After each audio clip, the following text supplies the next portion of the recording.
Good morning everyone, this is Sandhya and welcome back to the channel. Today is Monday 11th of Jan and in this video we'll quickly cover the market recap, key global and domestic news, FIDI activity and sector performance based on the Ichimoku indicator. Let's begin with the Indian market. On 9th of Jan, the Nifty 50 witnessed a sharp sell-off and closed in the red as a weak global cues and heavy selling pressure in the mid-cap and small-cap stocks dragged the market lower.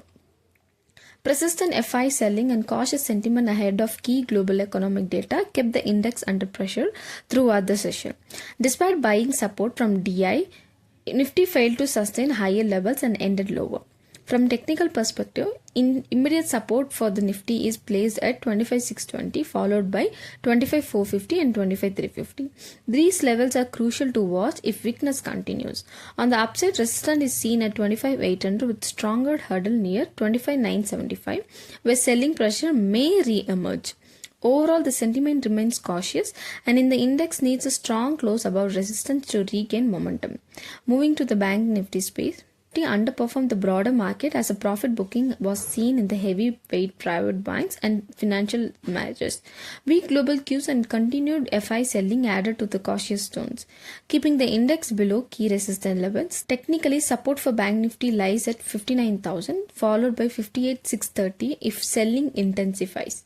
On the upside, resistance is placed at 59,580 and then 59,775 with the major hurdle near 1,100. The overall trend remains cautious and a decisive breakout above resistance is needed for a strength to return.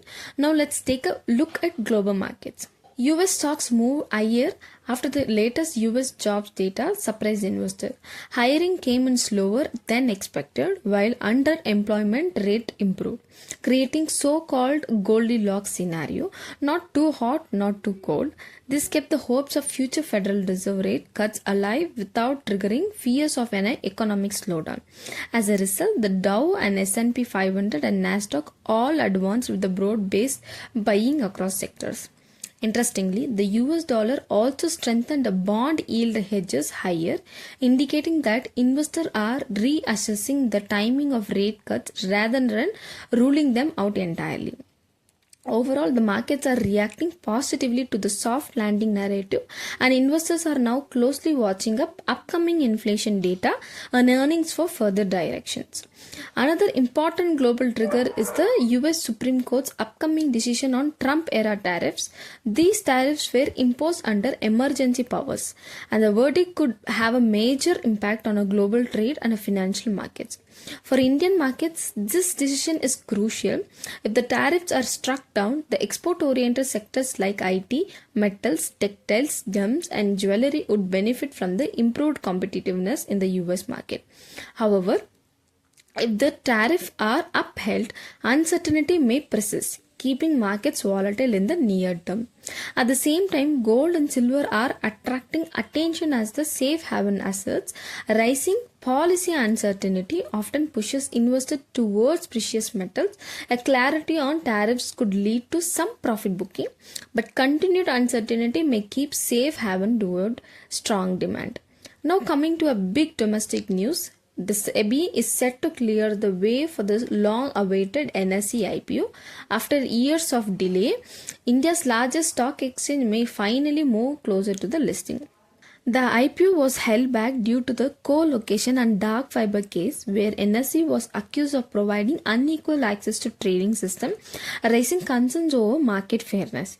SEBI imposed penalties and compliance conditions which delayed to the no objection certificate required for the IPO.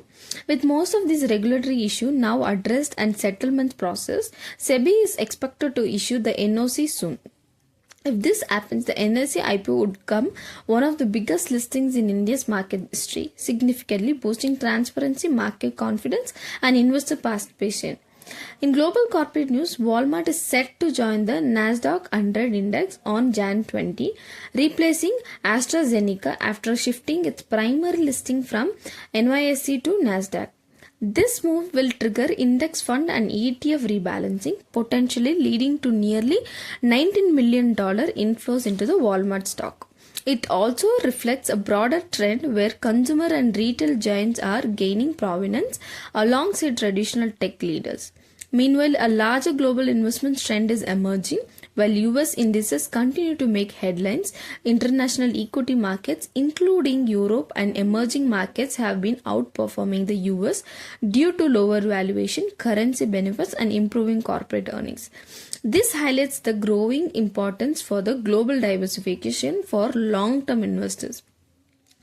Crude oil is trading nearly $56.9 while Brent is around $60.8, indicating weak global demand and rising price pressure. This is positive for India as a lower oil prices help control inflation and support sectors like oil marketing companies, aviation and FMCG.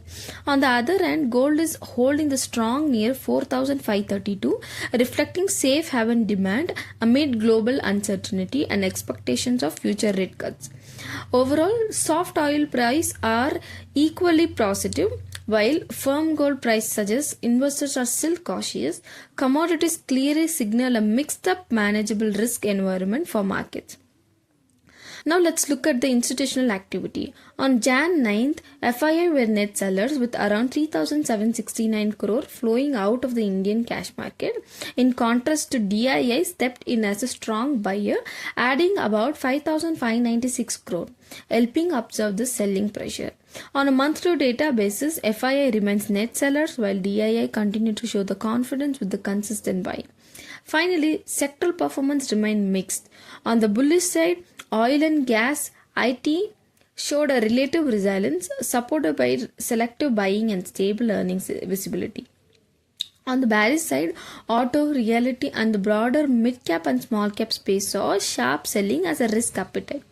Weekend and the profit booking intensified. Meanwhile, banking and FMCG healthcare traded in a neutral zone with the stock-specific action reflecting a cautious and selective investor approach.